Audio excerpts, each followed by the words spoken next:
You can see the aftermath for Anthony Whitfield down here, Mo-Kan Dragway in the shutdown area. He's surrounded by family. He's out of the car. Anthony, you just took one mighty lick here at Mo-Kan. How are you? I'm good. A car did the job, kept me safe, remembered the whole thing. Time to go back and start rebuilding for 2025. What did happen? Looked like you were on a solid pass. You're trying to catch Mitch King. If anything happened, maybe get a win, and it just seemed like it turned from my vantage point. Yep, I think when we hit second gear, it just got loose, and it went to the center line just a little bit, and then just next thing I know, I'm on the guardrail. So just instant. Anthony, good to see you all right, man. Yes, thanks.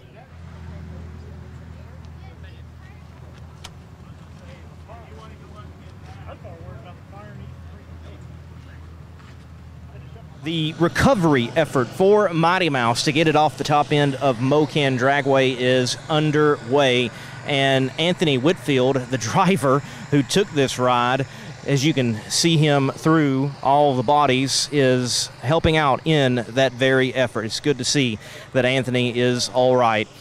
It is a Robbie Holzman chassis that was converted to be able to go fuel-altered racing, and Anthony Whitfield has piloted it for many years, and in fact, this is his first ever incident such as this in drag racing.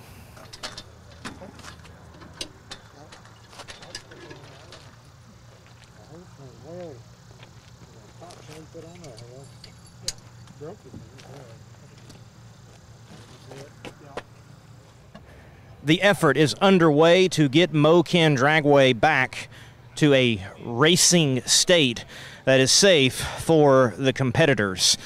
There are concrete walls here at Mo-Kan Dragway, but they just do extend past the 8th mile, and Anthony Whitfield hit an early section of the old Armco barriers here at Mo-Kan Dragway. Staff and volunteers are underway right now to get this track back in racing condition so that the chaos can continue.